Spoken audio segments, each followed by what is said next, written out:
মাকে বাড়ায় দেবো। রাধে রাধে আমার প্রিয় পরিবার, প্রিয় দর্শক, প্রিয় বন্ধুরা, আশা করি আপনারা সবাই ভালো আছেন। আমি ইন্ডিয়ার ওয়েস্ট বেঙ্গল থেকে ভূমিকা মীনাক্ষী আবারও এসে গেলাম আরেকটি নতুন ছোট্ট ব্লগ নিয়ে। এটাকে ঠিক ব্লগ বলবো কি না জানি না। যাই হোক, দেশে বিদেশের যে যেখানে আছেন সব্বার মঙ্গল কামনা করছি। সকাল সকাল যোগাটা সেরে নিয়েছি। প্রায় 1.5 ঘন্টা লেগেছে যোগাটা সারতে। আর যথারীতি আমার সাথে মাও বসেছিলেন, যতটুকু পেরেছেন ততটুকু উনি চেষ্টা করেছেন। আর তারপরেই গরম জল বসিয়ে দিয়েছিলাম ইন্ডাকশানে। আজ গ্যাস শেষ হয়ে গেছে, গ্যাসও পেলাম না। ইন্ডাকশানে জল গরম হয়ে গেছে,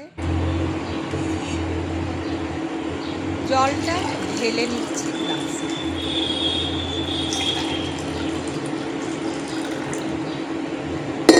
জল খেয়ে জগতে আনন্দ যোগে তোমার নিমন্ত্রণ,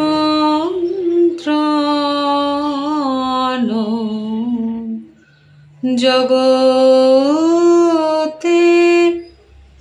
আনন্দ যোগে তোমার নিমন্ত্রণ,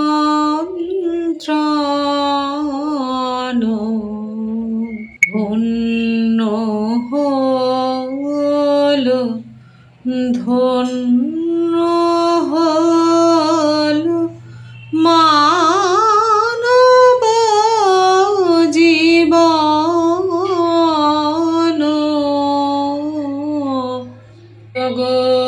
জগতে আনন্দ যোগে তোমার নিমন্ত্রণ,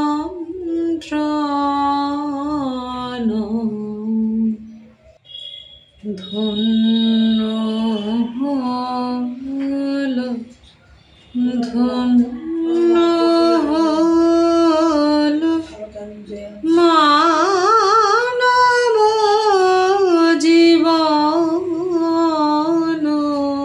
জল খেয়ে স্নান সেরে চলে গেছিলাম ঠাকুর ঘরে। আর ঠাকুর ঘরে আমার অনেকটা সময় কেটে যায়, প্রায় ঘন্টাখানেক ঠাকুর পুজো দিতে গিয়ে। খালি তো আর পুজো না, তার আগে অনেক কাজ থাকে। তো আজকে যেহেতু গ্যাস শেষ হয়ে গেছে, আর তার জন্য ইন্ডাকশানে পেঁপে, গাজর, মিষ্টি আলু মানে রাঙা আলু, এই সিদ্ধ দিয়ে ভাত করে নিয়েছি কুকারে। কুকারটা আমার ইন্ডাকশানে যায়। তো আর কি, নিজেদের জীবন চলছে, প্রচণ্ড গরম। আর শরীরটা যে খুব একটা আজকে ভালো আছে সেটা নেই, মানে একটা খুব কেমন যেন আলসামো মতো লাগছে। হ্যাঁ, তো আলসামো করলে কাজ তো আর হয় না। সব কাজই করছি, কিন্তু ভিডিও সেরকমভাবে করা হয়নি। তো যতটুকু ভিডিও হয়েছে, ওই যে বললাম না, এটাকে ব্লগ বলে কিনা জানি না। তো যাই হোক, সেটাই আপনাদের কাছে আজকে তুলে ধরবার চেষ্টা করলাম। কারণ একদম ফাঁকা যাবে একটা দিন, সেটা ভালো লাগে না।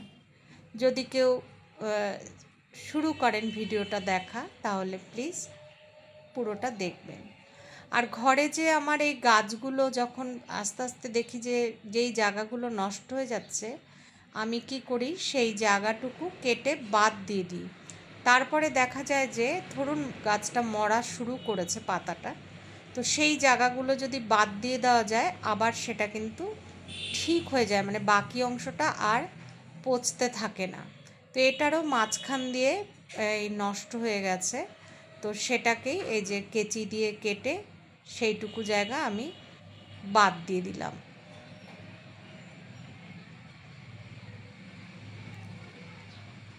আর ডাস্টিং তো প্রতিদিনই করতে লাগে, ডাস্টিং না করলে মনে হয় যেন আমার কিছুই ভালো লাগছে না, মানে ভালো লাগে না, মানে ধুলো ধুলো সাদা সাদা কেমন একটা লাগে যেন। সেরকমভাবে আজকে আর ঘর ঝাড়া ঘর মোছা এগুলো কিছুই দেখালাম না।